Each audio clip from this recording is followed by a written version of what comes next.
Good morning student. My self Urmila Meena, government college Gangapur city. आज का हमारा टॉपिक है फर्स्ट ट्रांजिशन सीरीज एलिमेंट यानी संक्रमण तत्व। ये बीएससी पार्ट सेकंड का इनऑर्गेनिक केमिस्ट्री का टॉपिक है। तो आज हम ट्रांजिशन एलिमेंट के बारे में स्टडी करेंगे।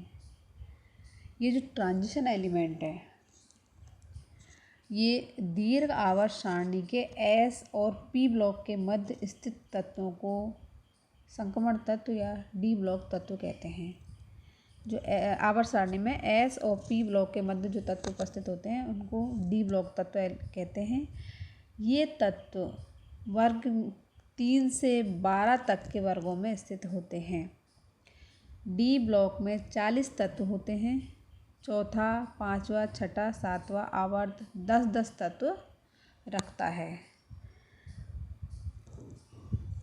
ऐसे तत्व जिनमें आने वाला अंतिम इलेक्ट्रॉन डी उपकोष में प्रवेश करता है डी ब्लॉक तत्व कहलाते हैं। ये आवर्त सारणी में एस और पी ब्लॉक तत्वों के मध्य पाए जाते हैं और ये संक्रमण तत्व भी कहलाते हैं। अब इनको संक्रमण तत्व क्यों कहा गया है और कौन कौन से होते हैं संक्रमण तत्व? तो ऐसे तत्व जिनमें अपनी सामान्य अवस्था या स्थायी ऑक्सीकरण अवस्था में अपूर्ण डी कक्षक रखते हैं, यानी उनका जो डी कक्षक है वो अपूर्ण अर्धपूरित होना चाहिए। ऐसे तत्व संक्रमण तत्व कहलाते हैं। ये संक्रमण तत्व आवर्त सारणी में संक्रमण श्रेणियों के रूप में पाए जाते हैं। जैसे हमने इनको इस तरह डिवाइड किया गया है, जैसे है इनको 4 श्रेणियों में डिवाइड किया गया है। प्रथम संक्रमण श्रेणी या 3D श्रेणी जो स्कैंडियम से जिंक तक होती है। द्वितीय संक्रमण श्रेणी या 4D श्रेणी जो इट्रियम से कैडमियम तक है। तृतीय संक्रमण श्रेणी या 5D श्रेणी लैंथेनम से मरकरी तक। चतुर्थ संक्रमण श्रेणी या 6D श्रेणी एक्टिनियम से अनअनबियम तक। प्रत्येक में 10-10 डी ब्लॉक एलिमेंट रखे गए हैं। यहाँ पर जिंक, कैडमियम और Hg इनको हम संक्रमण तत्व नहीं कहते, यानी इनको संक्रमण तत्व नहीं माना गया है क्योंकि इसमें अर्धपूरित डी ब्लॉक उपस्थित नहीं है। यानी इसमें डी ब्लॉक में 10 इलेक्ट्रॉन पाए जाते हैं, तो ये पूर्ण पूरित अवस्था में पाया जाता है, इसलिए इसको संक्रमण तत्व नहीं कहा गया है। यहाँ पर हम संक्रमण तत्व के करैक्टर मतलब उनकी रसायन के बारे में स्टडी करेंगे। उनके जैसे इलेक्ट्रॉनिक विन्यास देखेंगे इनका। सबसे पहले हम यहाँ पहले 3D के स्टडी करेंगे। 3D में इनका जो डी ब्लॉक 3D का जो वो है इलेक्ट्रॉनिक विन्यास, वो सामान्य इलेक्ट्रॉनिक विन्यास है N-1 D 1 to 10 NS 0 1 2। तो 3D श्रेणी है स्कैंडियम से और जिंक तक। तो इसमें सबसे पहले स्कैंडियम में इलेक्ट्रॉनिक विन्यास है आर्गन 3D1 4s2। मतलब सबसे पहला जो इलेक्ट्रॉन है 3D ब्लॉक में ज़्यादा D1 है। उसके बाद titanium 3D2 4s2, vanadium 3D3 4s2, chromium 3D4 होना चाहिए, लेकिन यहाँ पर 3D5 है क्योंकि 3D5 होने पर अर्धपूरित विन्यास प्राप्त होता है जो स्थायी होता है। तो क्रोमियम का इलेक्ट्रॉनिक विन्यास हो जाएगा 3D5 4s1।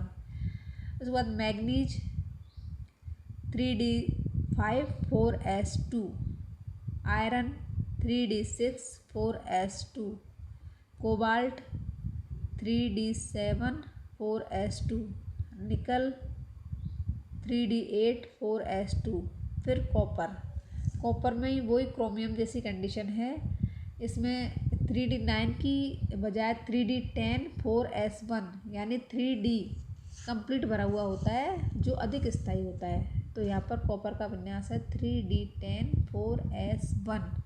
उसके बाद जिंक 3D10 4s2 जिसमें 3D कंप्लीट भरा हुआ है, इसलिए इसको संक्रमण तत्व नहीं माना गया है।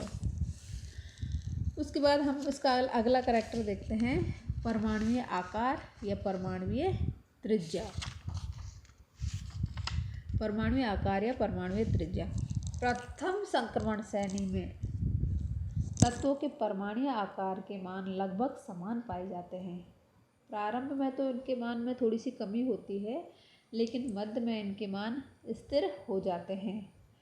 संक्रमण तत्वों में D कक्षक n-1D में प्रवेश करते हैं।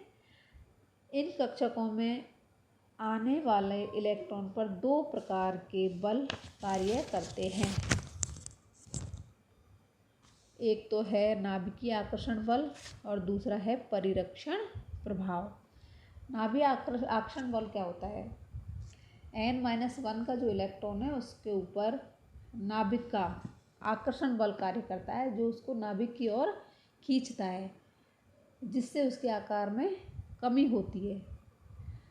अब दूसरा है परिरक्षण प्रभाव। आंतरिक कोश के इलेक्ट्रॉन के द्वारा बाह्यतम कोश के इलेक्ट्रॉन पर डाला गया प्रतिकर्षण प्रभाव परिरक्षण प्रभाव कहलाता है।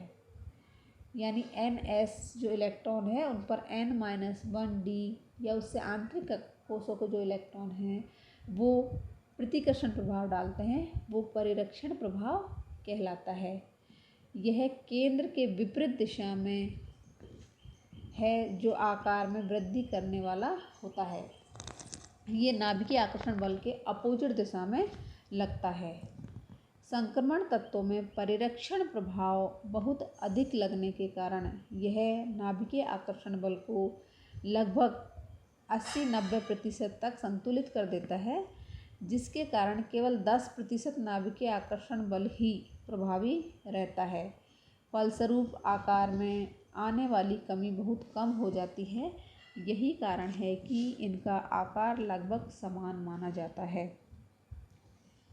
अब उसके बाद हम देखते हैं आयनन ऊर्जा। आयनन ऊर्जा किसी गैसीय परमाणु के बाह्यतम कोश में से इलेक्ट्रॉन निकालने के लिए जितनी ऊर्जा की दी जाती है या जितनी ऊर्जा की आवश्यकता होती है वो आयनन ऊर्जा कहलाती है। तत्वों की आयनन ऊर्जा तो बहुत कम होती है।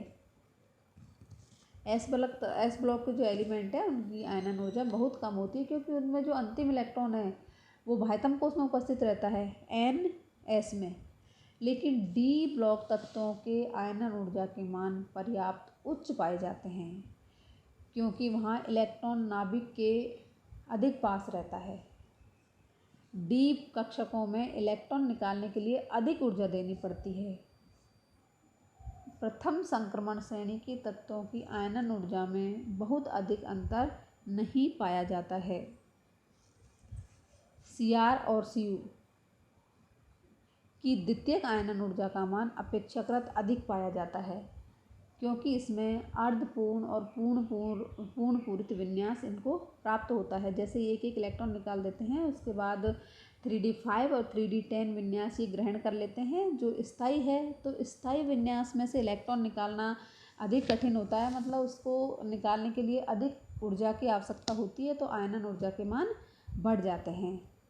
आयनन ऊर्जा का मान कम होने पर धातु आसानी से इलेक्ट्रॉन त्याग देता है, जिसके कारण इसकी क्रियाशीलता अधिक हो जाती है। मतलब जिससे धातु की आयनन ऊर्जा का मान कम होगा वो क्रियाशील अधिक होगा, और ये प्रबल अपचायक दर्शाते हैं या प्रबल अपचायक बन जाते हैं। लेकिन इसके विपरीत डी ब्लॉक के तत्वों की आयनन ऊर्जा के मान अधिक होने के कारण ये आसानी से इलेक्ट्रॉन नहीं त्यागते, जिनके कारण इनकी क्रियाशीलता कम हो जाती है। यही कारण है कि संक्रमण तत्व क्रियाशील व दुर्बल अपचायक होते हैं। यानी इनकी जो आयनन ऊर्जाओं के मान अधिक होने के कारण ये इलेक्ट्रॉन नहीं त्यागते हैं, और इलेक्ट्रॉन नहीं त्यागेंगे तो फिर ये क्रियाशील भी कम होंगे, जिससे इनमें अपचायकता का गुण कम होगा। ओके।